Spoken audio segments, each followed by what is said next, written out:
Hello friends, welcome to Radhima Kitchen. Stay home, stay safe. வீட்லயே இருங்க, ஜாக்கிரதையா இருங்க. கைகளை கழுவி சுத்தமா வச்சுக்கோங்க. இன்னைக்கு நம்ம வீடியோல என்ன ரெசிபி பார்க்க போறோம்னா வெஜிடபிள் பராத்தா பார்க்க போறோம். இந்த வெஜிடபிள் பராத்தா எப்படி பண்ணலாம் அப்படிங்கறத பார்க்கலாம். வாங்க போலாம். இது பாத்தீங்கன்னா நம்ம பண்ண போற இந்த வெஜிடபிள் பராத்தாக்கு என்ன வெஜிடபிள்ஸ் நான் எடுத்திருக்கேன் அப்படின்னு சொல்லிக்கிறேன். மஷ்ரூம்ஸ் கொஞ்சம் எடுத்து வச்சிருக்கேன்.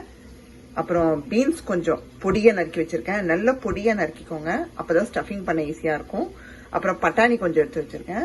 அப்புறம் கோஸ் கொஞ்சம் வெட்டி வச்சிருக்கேன் நல்ல பொடியா. ஒரு பொட்டேட்டோ எடுத்து வேக வச்சு வச்சிருக்கேன். இதை ஃபர்ஸ்டே வேக வச்சு வச்சிருங்க. இப்போ இந்த காய்கறி எல்லாத்தையும் நம்ம வேக வச்சு எடுத்துக்க போறோம். மஷ்ரூமையும் பொட்டேட்டோவையும் தவிர்த்து இது எல்லாத்தையும் வேக வச்சு வச்சுக்கிறோம். வேக வச்சாதான் ஈஸியா இருக்கும் நம்மளுக்கு ஸ்டஃப் பண்றதுக்கு. இப்போ பாத்தீங்கன்னா நான் குக்கர்ல ஒரு 1/4 டம்ளருக்கு தான் தண்ணி விட்டுருக்கேன். ரொம்பவும் விட தேவையில்லை.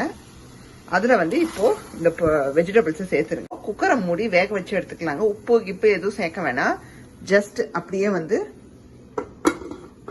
நம்ம மூடி இதை வேக வச்சு எடுத்துக்கலாம். ஜஸ்ட் ஒரு 2 விசிலுக்கு வேக வச்சு எடுத்துக்கோங்க. காய்கறி எல்லாம் ரெடி ஆயிடுச்சு. விசில் அடக்குனதை நம்ம ஓபன் பண்ணிடலாம்.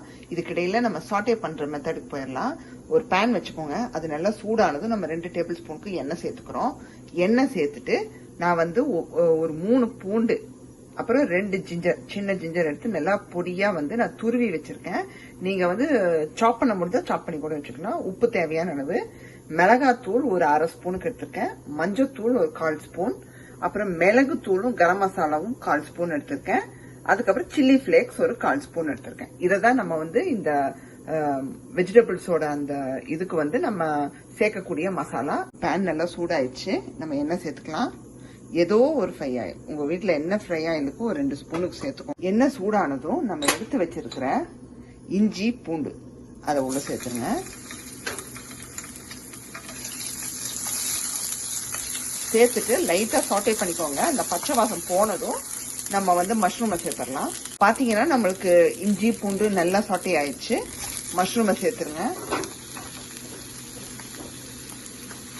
சேர்த்துட்டு நல்லா சாட்டே பண்ணிக்கலாம். நம்ம ஒரு 1 மினிட்டுக்கு. மஷ்ரூம் நல்லா வதங்கிடுச்சு. இப்ப நம்ம குக் பண்ண வெஜிடபிள்ஸும் ரெடியா இருக்கு. உள்ள சேர்த்துடலாம். எவ்வளவு அழகா வெந்து வந்திருக்கு பாருங்க. நீங்க தண்ணி கம்மியா ஊத்தணும். ஏன்னா அப்பதான் வெஜிடபிள்ஸோட அந்த சத்தெல்லாம் நம்ம கீழே ஊத்த வேண்டிய இது வராது. சும்மா 1/4 டம்ளர் ஊத்துனீங்கன்னா கரெக்டா இருக்கும். தண்ணியோட சேர்த்து இந்த இதுல ஊத்திருங்க. நம்ம எப்படியும் ட்ரை பண்ணி தான் எடுக்க போறோம். ஸோ இப்போ இதுல உப்பு சேர்த்துக்கலாம். இந்த வெஜிடபிள்ஸ்க்கு தேவையான உப்பு சேர்த்துக்கோங்க. ஃபர்ஸ்ட் உப்பு சேர்த்து நல்லா இத தண்ணி எல்லாம் வத்துற அளவுக்கு நம்ம ரெடி பண்ணிக்கலாம். பாத்தீங்கன்னா பொட்டேட்டோவும் உள்ள சேர்த்துட்டேன். உங்களுக்கு சொல்லல, அதையும் சேர்த்து பாருங்க. தண்ணி எல்லாம் நல்லா சுண்டி வர ஆரம்பிச்சிருச்சு. இந்த டைம்ல நம்ம எடுத்து வச்சிருக்க பவுடர்ஸ் சேர்த்துடலாம். மஞ்சத்தூள், மிளகாத்தூள், உங்களுக்கு எந்த அளவுக்கு காரம் வேணுமோ அந்த அளவுக்கு சேர்த்துக்கோங்க. உங்களுக்கு பச்சை மிளகாய் வேணுனாலும் சேர்த்துக்கோங்க. நம்ம எடுத்து வச்சிருக்கிற சீரகத்தூள், கரம் மசாலா தூள் அண்ட் சில்லி ஃபிளேக்ஸ் சேர்த்துட்டு நல்லா கலந்து விட்டுருங்க. கலந்துட்டு பச்சை வாசம் போனதும் நல்லா சுருண்டு வந்ததும் எடுத்துடலாம். கிட்ட இப்படி மசிச்சு விட்டுருங்க. ஸோ அப்ப இன்னும் நல்லா இருக்கும். ஸ்டஃபிங் பண்ணும்போது ஈஸியா இருக்கும். நம்மளோட ஸ்டஃபிங் ரெடி ஆயிடுச்சு. நான் கேஸ் ஆஃப் பண்ணிட்டேன். சூப்பரா இருக்குங்க. நல்லா காரம் சாரமா நல்லா இருக்கு. நம்ம என்ன வெஜிடபிள்ஸ் போட்டோன்னே தெரியல. ரொம்ப நல்லா ஒன்னு சேர்ந்து வந்துருச்சு. இதை நல்லா ஆற வச்சிருங்க. இந்த மாதிரி ஒரு பவுல்ல எடுத்து வச்சு ஆறுனதுக்கு அப்புறமா தான் நம்ம ஸ்டஃப் பண்ணணும். பாத்தீங்கன்னா நம்ம ஃபில்லிங் நல்லா ஆறிடுச்சு. நம்ம ஸ்டஃப் பண்ணிடலாம். அதுக்கு ஃபர்ஸ்ட் சப்பாத்திய நார்மலா நம்ம ரோல் பண்ணிக்கலாம். பாத்தீங்கன்னா நான் நல்லா மெல்லிசா தட்டி வச்சுட்டேன். அண்ட் இதே போல இன்னொன்னு நான் தட்டி வச்சிருக்கேன். நம்ம ஒண்ணு மேல ஒண்ணு வச்சுதான் கவர் பண்ண போறோம். உங்களுக்கு வேணும்னா இந்த பேக் மாதிரி பண்ணி கூட நீங்க கவர் பண்ணிக்கலாம்.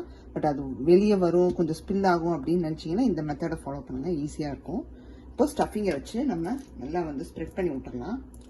ஸ்ப்ரெட் பண்ணிட்டு அப்படியே நம்ம இன்னொரு பராத்தா வச்சு க்ளோஸ் பண்ண போறோம். அவ்வளவுதான். நான் ஸ்ப்ரெட் பண்ணி விட்டாச்சு. இதுக்கு மேல இதை வச்சு இப்படி ரேப் பண்ணி விட்டுருங்க. ஸோ இந்த மெத்தட் ரொம்ப ஈஸியா இருக்கும். அண்ட் ரெண்டாவது உங்களுக்கு வெளியே வராது. சூப்பரா இருக்கும். நீங்க டோஸ்ட் பண்ணி எடுக்கும்போது இப்போ எக்ஸஸா இருந்துச்சுன்னா இப்படி மடக்கி விட்டுருங்க. இல்லைன்னா அதை நீங்க இப்படி கையால இப்படி எடுத்து கூட விட்டுருங்க. அவ்வளவுதான். பாருங்க, எக்ஸஸ் மாவை எடுத்து விட்டுருங்க. நல்ல எட்ஜஸை ப்ரெஸ் பண்ணி விட்டுட்டீங்கன்னா ப்ரெஸ் பண்ணி விட்டுட்டு இப்படி எடுத்து பாருங்க, உங்களுக்கு சூப்பரா வந்துடும். விழுகவும் விழுகாது. பார்த்தீங்கன்னா நான் எக்ஸ்ட்ரா ஒரு 2-3 திரட்டி வச்சுட்டு சின்னதா கூட பண்ணியிருக்கேன்.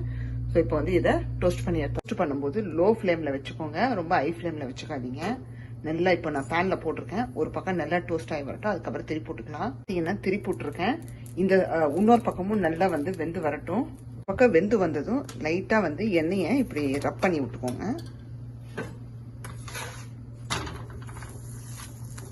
பாருங்க, சூப்பரா எலும்பி வருது. இப்போ இந்த சைடும் கொஞ்சமா எண்ணெய் வந்து லைட்டா ஒரு டிராப் மாதிரி விட்டா போதும்.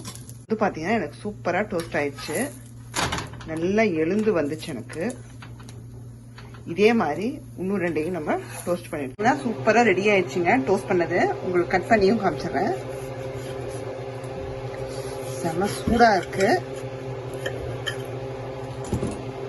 பாருங்க, எவ்வளவு அழகா இருக்கு. வெஜிடபிள் பராத்தா எப்படி பண்ணணும்னு பார்த்திருப்பீங்க.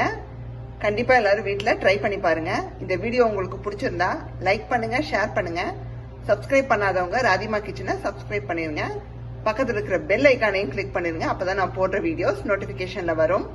Bye. See you in next recipe.